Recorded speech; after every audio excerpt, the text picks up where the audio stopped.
E aí, pessoal, tudo bem com vocês? Espero que sim. Hoje eu começo com uma dica de livro que você tenha prazer de ler. Uma leitura muito boa.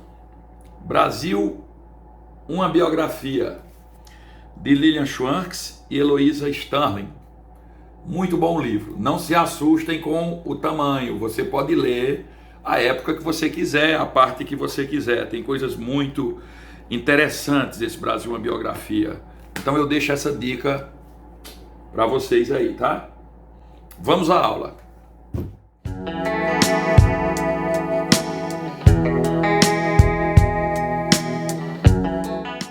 A aula de hoje é sobre a República no Brasil. Como começou a República no Brasil? A República, como muitas coisas no Brasil, inclusive, começou com um golpe de Estado, liderado pelos militares, com apoio dos grandes produtores de café, que eram conhecidos na época como barões do café.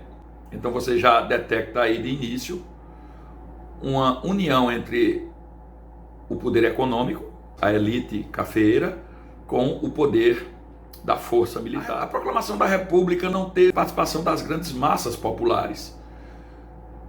Assim como a independência foi um movimento elitista. Os militares haviam ganhado prestígio durante a Guerra do Paraguai e a elite econômica era formada pelos barões do café que dominavam as exportações. O único produto que chegou por pouco tempo aí a rivalizar com o café foi a borracha, que introduziu na Amazônia a economia global, principalmente como fornecedora de matéria-prima para pneus de automóveis após a descoberta do método de vulcanização por Charles Goodyear. Uma das maiores obras do período, inclusive, foi a Estrada de Ferro Madeira-Mamoré, na cidade de Porto Velho, que deu origem, inclusive, à capital, Porto Velho. Surgiu como canteiro de obras da empreiteira norte-americana e onde trabalharam mais de 90 nacionalidades. Uma babel de línguas dominada pelos norte-americanos dos Estados Unidos. Construíram essa ferrovia aqui durante a República Velha e olho nos lucros da borracha. Então, a borracha chegou a rivalizar um pouco, mas nada que tirasse a supremacia dos senhores do café. Quando acaba a escravidão, o governo brasileiro cria um projeto mesmo de branqueamento de nossa nação. A ideia era que os ex-escravos negros contaminavam a cultura brasileira, seriam primitivos. Isso é uma ideia antiga do imperialismo da época do século XIX, que dizia que a humanidade se dividiria em três partes: a selvageria, a barbárie e a civilização, sendo os civilizados europeus. Então teve essa migração muito forte. Em 1873 foi fundado o Partido Republicano, aproximando-se do exército. E em 1889 derrubaram o Império, né? É curioso entender que o Marechal Deodoro da Fonseca era monarquista e amigo do Dom Pedro II. O que o levou a optar pela República foi já no final da monarquia, a questão militar, que o Dom Pedro II tinha mandado prender alguns militares, que haviam criticado na imprensa. Também o fato do Marechal Deodoro ser uma figura respeitada, então queriam que ele liderasse o movimento. E de fato ele liderou. A primeira fase da República no Brasil, inclusive, é com ele governando. Foi num governo provisório, que não só era autoritário, como ele não tinha, digamos assim, as manhas da política. Ele era um marechal acostumado a dar ordens. E na política, mesmo você sendo autoritário, tem um jogo ali que se joga na política, com o Congresso, com políticos, não é? Outra coisa, os republicanos não eram um bloco coeso, fechado, o grupo era um grupo heterogêneo. Os primeiros presidentes do Brasil foram militares. Deodoro governou de forma provisória por 2 anos, sem ter sido eleito. Nesse período foi criada a primeira Constituição da República, em 1891, inspirada na Constituição dos Estados Unidos. Ela quase copia muita coisa.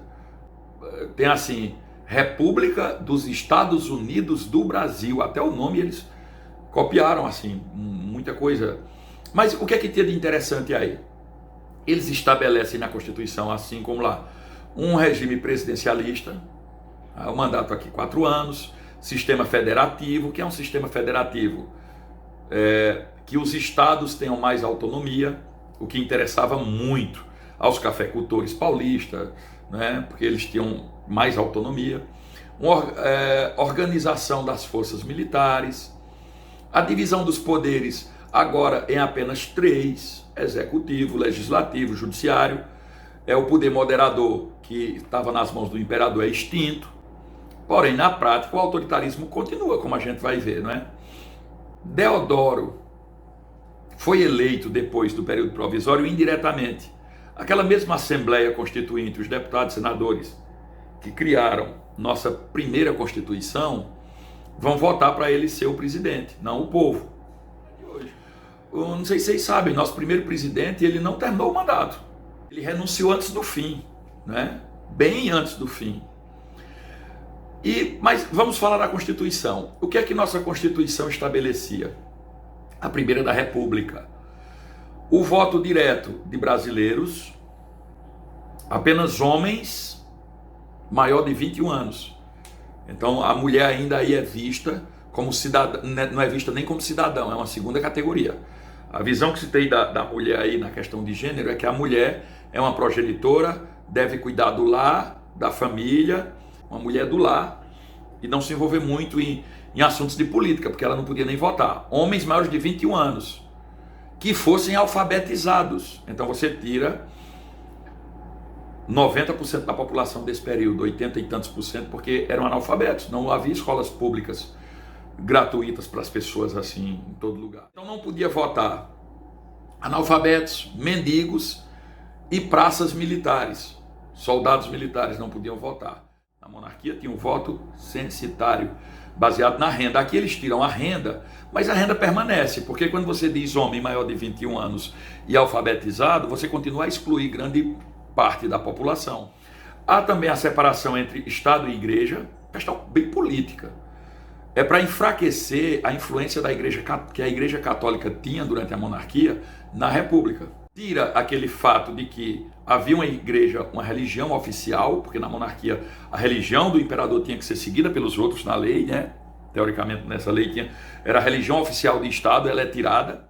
O documento que serve para o nascimento não é mais aquele batistério de batizado da Igreja Católica, nem o casamento que serve mais é o da igreja, aquele documento que a igreja entrega.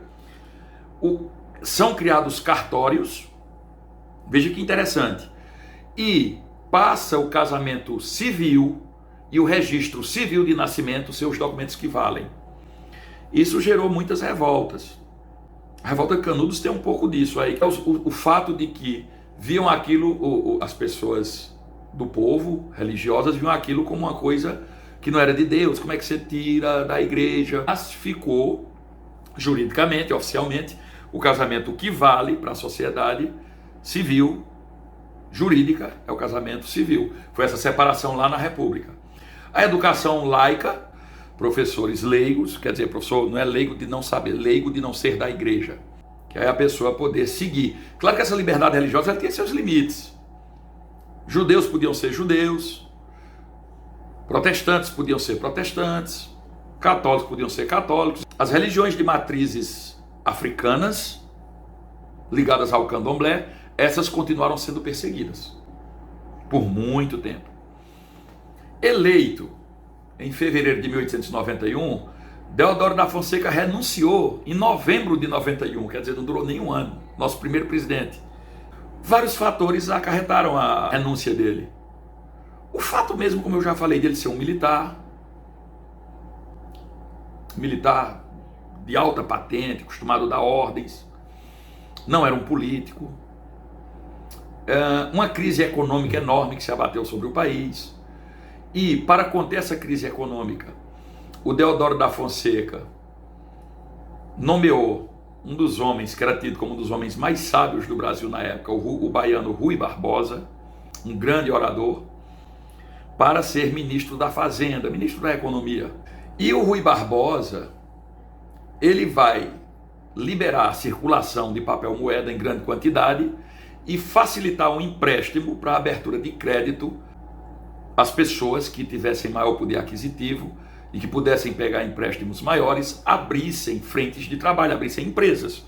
Só que na prática isso não aconteceu, porque estava em voga no mundo todo uma coisa que estava dando muito lucro, as bolsas de valores. E a Bolsa de São Paulo era uma delas. As pessoas pegavam os dinheiro desses empréstimos e iam fazer suas apostas nas bolsas de valores, comprar ações, que é um mercado extremamente especulativo financeiro. Então foi um fracasso. Não se abriu empresas e essa política ficou conhecida como política do encilhamento. Por quê? Encilhamento era o nome que se dava nas corridas de cavalo. Antes delas começarem, as pessoas lotavam os guichês para fazer suas apostas. Ficou muito parecido, semelhante, com as pessoas que pegavam o empréstimo e corriam para as bolsas de valores para fazer suas apostas em ações, enfim, comprar ações.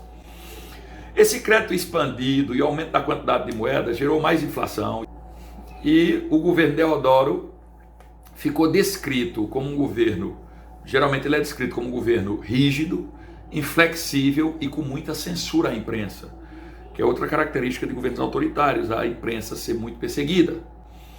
Floriano Peixoto governou depois de Deodoro da Fonseca. Ele era o vice de Deodoro da Fonseca e tomou posse. Ele ficou conhecido como Marechal de Ferro. Ele reprimiu algumas revoltas que ocorreram na época. Um governo autoritário também, um militar muito autoritário. Prisões arbitrárias, mandou prender muita gente contra o governo, porque ele conteve duas rebeliões muito sérias, a Revolução Federalista e a revolta da Armada, e conseguiu se manter e terminar o seu governo. Depois de Floriano, vamos ter o primeiro presidente civil. Aí sim começa o que nós chamamos para valer de república oligárquica ou república dos bacharéis. República Velha é um nome que vai ser dado depois da Revolução de 30. Vamos dizer, aquilo era velho. República oligárquica também, mas enfim, mas os historiadores chamam. E dos bacharéis? Porque tem uma tradição no Brasil de pessoas formadas em medicina ou direito, que essas profissões, médico e advogado, eram as profissões de mais destaque político na República Velha. Há maior autonomia estadual, maior autonomia regional, há um controle político do Brasil aí pelas oligarquias locais.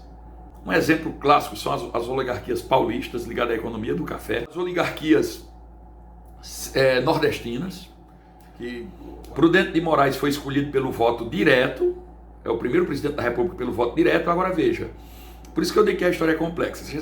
Se nós ficarmos só dizendo datas e nomes, parece que a coisa foi muito simples e que todo mundo votou nesse presidente. Não. Prudente de Moraes foi eleito com apenas 2,2% da população brasileira votando, porque a maioria era analfabeto, mulheres, também os praças não podiam votar, militares, enfim. Então era uma pequeníssima parcela, uma parcela da oligarquia que votava. O voto era aberto também, você tinha que declarar em quem votava e pôr a cédula, tinha muita corrupção, tudo isso aí aconteceu. Por isso essa época ficou conhecida como política do café com leite, porque teve uma época aí para frente, principalmente ali no início do século XX, que revezou no poder paulistas e mineiros na presidência. Não precisava necessariamente ser um presidente de São Paulo, que era o maior produtor de café, e Minas o maior produtor de leite. Não precisava ser um cara nascido em Minas, podia ser apoiado por Minas ou apoiado por São Paulo. Veja, Epitácio Pessoa era um paraibano e foi eleito com apoio desses dois estados. Houve uma política de valorização do café, principalmente nos acordos de Taubaté, que se o preço do café caísse, os presidentes desse período eram meio que obrigados a comprar o preço no preço alto, para que os cafeicultores não tivessem prejuízo. Ficou conhecido também como coronelismo. Coronelismo porque lá na monarquia, o Dom Pedro II, ele dava o título de coronel, deu o título de coronel das forças da Guarda Nacional a muitos fazendeiros.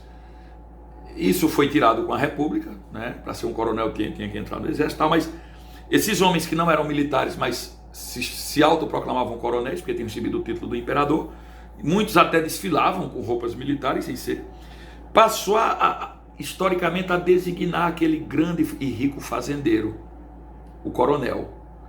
E esse homem tinha um poder grande sobre a sua cidade, o seu local. Geralmente um sistema não é tanto de tem a força também bruta, mas geralmente um sistema de agradar, comprar o seu eleitorado, chamado de sistema de compadrinho. O cara mais rico, o fazendeiro mais rico, o coronel, entre aspas, era o padrinho de todo mundo. Então todo mundo chamava ele de padrinho, que ele era o padrinho dos casamentos. Traz aqui que eu vou matar 5 novilhas, vamos fazer 10 casamentos de uma vez, é padrinho de todo mundo. E todo mundo devia um certo favor a ele nas eleições. As pessoas doentes iam atrás de remédio da mão dele, do tijolo, enfim, isso é uma característica que permanece, é uma coisa estrutural de longa duração na história política brasileira. Tinha poder de eleger o governador e os deputados, que por sua vez apoiavam o presidente, e essa reação em cadeia ficou conhecida como política dos governadores, que se baseava no voto de cabresto, em que as pessoas eram tidas, tanto é que tem um termo, curral eleitoral, de controle populacional de um determinado candidato em uma cidade, ou uma região, ou um bairro, que ficou vulgarmente conhecido como curral eleitoral. Essas práticas, elas se aperfeiçoam ali, se desenvolvem bem ali na República Velha, e cria vícios estruturais até hoje na nossa história. Tivemos alguns momentos sociais, algumas revoltas contra essa situação de coisas.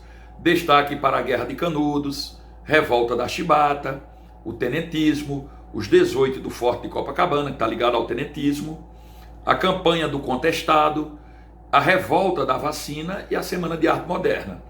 Eu elenquei alguns, para não ficar muito estendido, muito longo, vocês podem estar lendo depois com calma isso. A Guerra de Canudos, ela se liga mais a aspectos culturais, ideológicos, do que o aspecto literalmente político. A política é o seguinte: aquelas pessoas ali criaram um arraial que se desenvolveu muito, uns falam em 30 mil, uns falam em 20 mil pessoas, que para a época era muito, era uma cidade muito grande para a época, que o povoado que desenvolveu ali. E aí assustou os poderosos da época, mas Canudos ela começa como uma utopia, não tem um discurso tão definido. O Antônio Conselheiro é um pregador que saía pelo sertão lá, católico, fervoroso, não era padre. Muitos membros do alto clero católico até era contra ele, e ele começa a pregar, e quando ele passar a fazer igreja e tal, e ele chega nessa região de Vazia Barris, não é? Aliás, eu aconselho vocês outra dica de livro, que está ali, que se eu for procurar eu não acho agora. Está na outra sala, que é Os Sertões, de Euclides da Cunha, que cai também em Enem às vezes na literatura. Os Sertões é a melhor obra para se entender Canudos até hoje. O livro Os Sertões se divide em A Terra, o Homem, a Luta. Só foi publicado em 1902, a Guerra de Canudos foi em 1897, claro, depois, né, para não causar problema para o seu autor, que é o Euclides da Cunha, que esse livro Os Sertões é tido como nosso primeiro estudo sociológico. É um movimento voltando, Canudos foi um movimento de caráter religioso. O Nordeste brasileiro tinha muita pobreza, abandono do poder, desde o período colonial. A produção de subsistência ali no sertão, a cana-de-açúcar tem entrado em declínio no litoral. Em 1893 se forma o Arraial de Canudos, com Antônio Vicente Maciel, que era conhecido como Antônio Conselheiro, porque dava conselho às pessoas, né? Geralmente conselhos conservadores, ligados à Bíblia, etc. Uma pregação também de caráter monárquico, porque o Antônio Conselheiro ele não se afastou, ele não era republicano por uma coisa muito concreta, aquilo que eu falei antes. Como a República, quando a República criou o casamento civil e o registro de nascimento civil, para pessoas religiosas da época, como Antônio Conselheiro, aquilo significava uma coisa um tanto quanto demoníaca, que não estava bem ali não era uma coisa de Deus. Então ele não era um monarquista convicto na raiz da palavra monarquia, ou um ideólogo da monarquia, mas ele via dessa forma, no preceito religioso. E o Arraial de Canudos ficou contra aí a separação de Estado e Igreja. Ele passa a ser visto como uma ameaça pelo governo da Bahia, e depois o governo da Bahia vai tentar reprimi-lo duramente, que depois vai ter apoio do governo federal. Entendam o contexto. A República recém-formada, um grupo de milhares de pessoas no local, isso assustava os poderosos da época. Foram 4 expedições militares. Os sertanejos conheciam o terreno, fizeram luta de guerrilha. Uma guerra foi regional ali contra o governo da Bahia e 3 foram contra o exército brasileiro. Das 4, 3 foram derrotadas. Só uma saiu vencedora. E numa delas que foi derrotada, não só mataram o comandante, como roubaram o canhão. E na última expedição, a população de Canudos foi massacrada pelas tropas federais depois de uma resistência muito grande. A revolta da Chibata, ela tem a ver com outra questão estrutural. Ela está ligada à questão do racismo contra o negro. A Marinha Brasileira, ela não tinha nos seus quadros de oficiais negros de alta patente. Ela, na verdade, ela recrutava os marinheiros de baixa patente, o soldado raso, presídios, nas favelas, às vezes à força. Então, em sua maioria, negros, descendentes de ex-escravos. Se houvesse uma desobediência entre esses, ainda havia castigo corporal no século XX. Em 1910, marinheiros brasileiros eram chicoteados no convés, amarrados e chicoteados. Isso causava maus tratos aos marinheiros. Contra essa violência de castigo físico, contra os maus tratos surgiu isso. Os marinheiros vão se revoltar depois de um negro ser chicoteado lá, quase morrer, e vão ser liderados por João Cândido, vão fazer manobras na Baía da Guanabara, vão dar alguns tiros de advertência para a cidade e o que eles pedem é que acabe os castigos corporais na Marinha e que os negros sejam tratados de forma mais honesta, de forma mais humana, como seres humanos. Fizeram um acordo com o governo, acabou com as chibatadas na Marinha, mas sofreram repressão violenta. Muitos foram presos, muitos foram mortos depois de um perdão que o governo deu. Depois inventaram uma revolta lá e prenderam eles e tal. E o João Cândido ficou imortalizado em uma música de Aldir Blanc e João Bosco, por esse episódio, conhecido como o Mestre Sala dos Mares, a música. A Guerra do Contestado se liga de forma indireta com a construção da ferrovia Madeira-Mamoré em Porto Velho, Rondônia. Por quê? Porque era o mesmo empresário, Percival Farquhar, que estava construindo uma ferrovia nos confins da Amazônia, também estava construindo uma ferrovia onde hoje ali é o Paraná e Santa Catarina, aquela divisa lá, que era São Paulo e o sul do país. E a ferrovia passava exatamente no meio, desapropriando pequenos proprietários. Então envolvia uma disputa territorial entre Santa Catarina e Paraná. Pequenos agricultores foram expulsos da terra, né? Houve um conflito por posse de terra e um movimento também de caráter religioso, que tinha um líder, que era o monge José Maria, que também foi reprimido duramente. E do ponto de vista urbano nas cidades? Bom, estava tendo uma coisa que estava acontecendo aí na América Latina, que já havia acontecido na Europa e aqui estávamos copiando, que é o que os franceses chamaram de Belle Époque, ou, na expressão em português, a Bela Época.